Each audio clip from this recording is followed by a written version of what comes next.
Shalom. First and foremost, I'd like to say Barakatah Yahweh, Ba'asham Yahweh Shai, Ba'asham Lakwah HaKadash, double honors to the apostles and orders of great millstone, and salutations to the sincere Akim across the four corners of the globe. Hey man, here you have it. In LA, schools, the school boards have mandated the CV Vs for students aged 12 years and older. Basically, they mandated the Vanessa poison, the Vanessa Venom for anyone over the age of 12 and above. And it's ironic that this is the biblical age of accountability. Yeah, 12 years old, where you basically become a man under the law.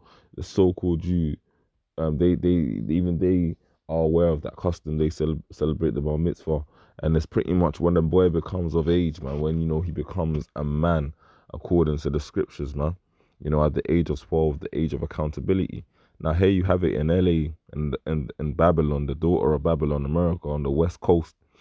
And this is gonna spread like wildfire anyway across the entire nation.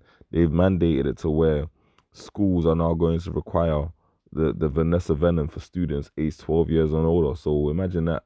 I think here in the UK, that's like just second year of secondary school, so like year 8. Like imagine your 12-year-old child not being allowed to go to school unless they get inoculated with Vanessa Venom. This is the time that we're living in right now, where ultimately parents are going to face the ultimatum of not only just their workplace but also with their children. You're going to have to pull your children out of school if you want them to continue getting educated. You're going to have to homeschool them, because these schools out here, man, are literally trying to inoculate your children with poison, man. Trying to forcefully inoculate poison into your children, man. This is the reality of what we're dealing with out here, man. LA schools to require CV Vanessa Venom for students aged 12 and older. Look at this here. The Los Angeles school district will require students 12 years and older to be to be V'd against against the CV virus if they attend in-person classes in the nation's second largest school district. The school's board voted on Thursday to make Los Angeles on Thursday. The school's vote, so like the school board's vote on Thursday makes LA by far the largest of a very small number of districts with Vanessa requirements. Under the plan, students aged 12 and up who participate in sports and other extracurricular activities need to be fully Vanessa'd by the end of October. Others have until the 19th of December. Pressure. Revelations 12 and 12, the devil coming down with great wrath because he knows that you have but a short time. The district enrolls more than 600,000, more than 500,000 Latino students already. Test TESOL students and employees every week. Requires masking indoors and outdoors, and has ordered employees to be Vanessa'd. So ultimately, man, this is oppression to the highest degree, and it's coming down to the wire, man. It really is coming down to the wire, and it's ironic, like I said, that they picked 12 years and upwards, because when you read the scriptures, 12 years is the age of accountability. You even have that with our Lord Yahweh Shai when he was 12 years old, during the time of the Passover, when he had left his parents. Account being in Luke, the second chapter, and the 40th verse, which reads, "And the child," talking about Yahweh Shai, "grew and waxed strong in the spirit, filled with wisdom, and the grace of Yahweh was upon him." Yeah. Now his parents went to Jerusalem every year at the feast of the Passover. Yeah. And when he was 12 years old, they went up to Jerusalem after the custom of the feast, you know. So they traveled with Yahweh Shai, and at this point he was 12 years old. He had literally just become a man according to the custom of the law. And when they had fulfilled the days as they returned, the child Yahweh Shai tarried behind in Jerusalem, and Joseph and his mother knew not of it. So basically, they didn't know where Yahushua was. They didn't even know within the company of people that he wasn't with them. They might have thought he might have been with an auntie or uncle or somebody else, or another family. But he was back in Jerusalem. But they supposing him to have been in the company, went a day's journey, and they sought him among their kinsfolk and acquaintance. So they thought, oh, he might be with his auntie or one of the friends or like someone's brother, etc. And when they found him not, they turned back again to Jerusalem seeking him. So you can imagine, like as a parent, the intense fear and the havoc that they would have been going through their mind. And it came to pass that after 3 days of searching, and a black woman, man, she's without a child for a couple of days and she's losing her mind. So they had to literally search for Yahushua for 3 days. Yeah, they found him in the temple, sitting in the midst of the doctors, both hearing them and asking them questions. So yeah, you gotta understand, Yahushua was at the age of 12, and he was able to look after himself and get accommodation and or however he did it at that point in time, but he was able to maintain himself from the age of 12. He was literally a man by 12. In this society, this effeminate society that we live in, men are broken, man, to the point where a man can be 18 years old and still have a child's mentality, man, because Esau Edom sets a wicked example, man, and has children out here pretty much involved in folly until pretty much they get up in age. Men that are in their 20s and still can't even maintain a solid job. But this is like, again, ironic that the age of accountability within the scriptures is 12, and you got it to where Esau Edom is trying to mandate Vanessa Venom for anyone of 12 years and older. This also reminds me of two different accounts, one being in Egypt with the Pharaoh that knew not Joseph, and the other being with Herod when Yahushua was born. Because you see, when Yahushua was born, he was, the legend, of this through the scriptures had it of the king of the Jews coming to save the people. The prophecy, man, of the king of the Jews coming, which wasn't Israel Yahushua, the king of Israel, man. Now King Herod heard that, and because again he was a Herodian and Edomite, man, you got certain Israelite groups trying to say that Herod and his line were anyway, like, because King Herod was of an illegitimate line and not an actual legitimate king of Israel, he was actually a plant by the Romans. Because when you actually read the Israelite law, it tells us that we can't have a heathen rule over us. King Herod basically was worried, man, about the prophecy. So what did he do? He sought to kill Yahushua, and he asked the wise men to give him Yahushua's whereabouts. But obviously the wise men, after they visited Yahushua, did not return back unto Herod, because they knew that the ill will in his heart, they were warned of it. This is Matthew the 2nd chapter, verse 16. Then Herod, well, let me start from Salakia. Matthew's the 2nd chapter, and I'm gonna start from Salakia.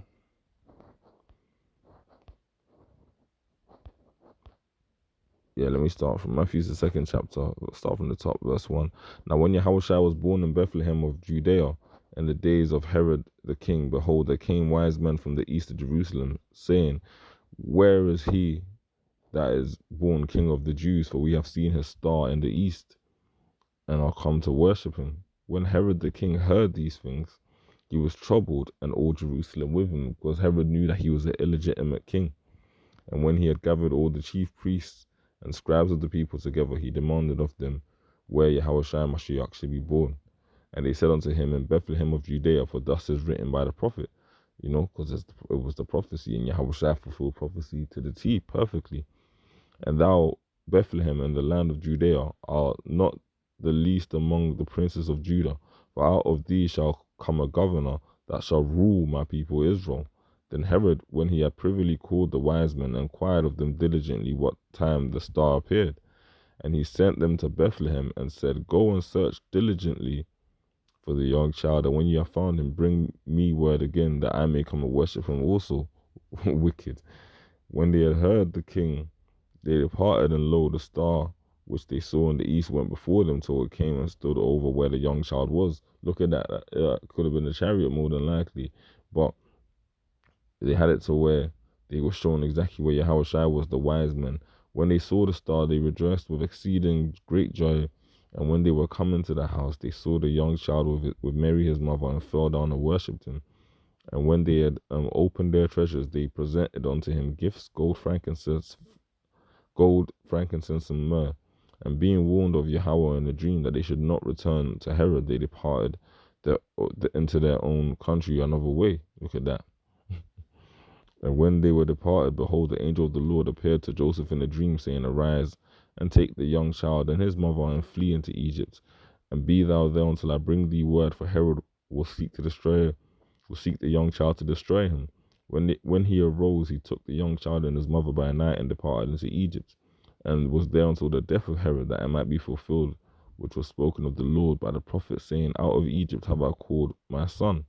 Then Herod, when he saw that he was mocked of the wise men, was exceeding wroth, and sent forth and slew all the children that were in Bethlehem, and in all the coast thereof, from 2 years old and under, according to the time which he had diligently inquired of the wise men. So, he basically measured the time and thought, it was around 2 years when I came to the wise men, and instructed them to tell me of Yahushua's whereabouts. So since they haven't come back onto me, I'm going to slew every child under the age of 2, being that it was round about the same time. Hey, and guess what? The children that were slewing were? They were Israelite children, man. Why? Because Yahweh man, was an Israelite child of the seed of David, man, of the lineage of Joseph, yeah. And he basically not of an angel, yeah, because angels don't have sex. Again, we've gone into that many a times, but Romans, the first chapter and the third verse will tell you what line he comes out of. John 1:1 also, but hey, Herod tried to slew Yahweh man, the Hebrew child. And this is exactly what's happening right here, because of course Esau Edom is sloppy with it, and he's gonna get his own people, some of his own Edomite peons in there. He's gonna get some Moab, some Ammon, Elam, Ishmael, because America is a melting pot. But ultimately, the main people he's trying to strike with these jabs in these impoverished societies is the so-called Negroes, the so-called Latinos, and the so-called natives. Ironically, this article actually made the statement that the district enrolls more than 600,000 mostly Latino students, because this is an assault on the Northern Kingdom, man. It's a fact. This is exactly, in every kingdom you have some sort of assault on the Jews, um, whether it be, um, um, so like in Egypt with the midwives, you have the Babylonians and the sacking of the temples. You have Haman in Media Persia. You have Antiochus with the Greeks. You got Herod with the Romans. This is not a new, man. 70 AD as well. And now you got this. All of the heathen have put their hand forth to attack Jerusalem, and as a result of that, they got to be punished, man. And they're gonna get it. This is just another example of the mass culling of Israel, man, attempted by the heathen. Another example of that is in Exodus, the first chapter, where you had the Pharaoh that knew not Joseph that afflicted the Israelites, man. This is Exodus, the first chapter. I'll start from 11. Therefore, they did set over them taskmasters to afflict them with their burdens, and they built for Pharaoh treasure cities, Pithom and Ramesses. Yet the Israelites built those cities, man. But the more they afflicted them, the more they multiplied and grew, and they were grieved because of the children of Israel. And the Egyptians made the children of Israel to serve with rigor, and they made their lives bitter with hard bondage, in mortar and in brick, and in all manner of service in the field. All their service wherein they made them serve was with rigor. And the king of Egypt spake unto the Hebrew midwives, of which the name of one was Sapara, and the name of the other was Pua. And he said, when you do the office of a midwife to the Hebrew women, and see them upon the stools, if it be a son, then you shall kill him. But if it be a daughter, then she shall live. And why did the Egyptians say that? Because they understood that the son, carries forth the lineage, the bunyam of Israel. The sons of Israel are the ones that carry the lineage, man. That's why henceforth from the 12 patriarchs they had a sister by the name of Dinah, but you have no tribe of Dinah, because at the end of the day, whoever laid seed in Dinah would have carried forward that lineage. But the patriarchs, being men, were able to bring forth offspring. It says, but the midwives, verse 17, feared Yahweh, and did not as the king of Egypt commanded them, but saved the men children alive. And the king of Egypt called the midwives and said unto them, why have you done this thing, and have saved the men of the men children alive? And the midwife said unto Pharaoh, because the Hebrew women are not as the Egyptian women, for they are lively, and are delivered ere the midwives come in unto them. Then God dealt well with the midwives, and the people multiplied and waxed very mighty. Yep.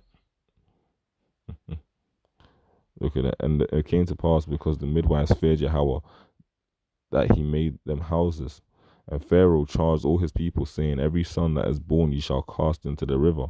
and every daughter you shall save alive. So they persecuted um our people hard, man. And then you had it where, you know, Moses' mother and his sister Miriam, they put Moses in the basket onto Pharaoh's, and Pharaoh's daughter found him, man. You know, the Hebrew child that was put in the basket, Marshall, drawn from the water, man. Drawn out, you know, Moses, man, Marshall, drawn forth from the waters. And that's literally, you know, the meaning of Moses' name, man. What you gotta understand is the Heavenly Father, Yahweh Hashem, Yahushua Hashem Kadash, man, is going to deliver Israel, man. Esau Edom is just literally doing exactly the same thing that has been done before, but in a slightly different format, which is trying to assassinate the children of Israel, man. Literally from ground roots up. On this occasion, literally from the age of 12, when they're actually at the beginning of their journey of manhood, man. But the Lord ain't gonna let Israel fall, man. You gotta understand, this Vanessa Venom is gonna strike who is meant to strike, because it's literally the left hand of the Most High at work. But Israel as a whole is not going to be done away with. The Lord is going to maintain his promise to Abraham, Isaac, and Jacob. So fret not. Because, hey, man, that Psalms 91 is real, man. The Lord is going to protect his. Shalom.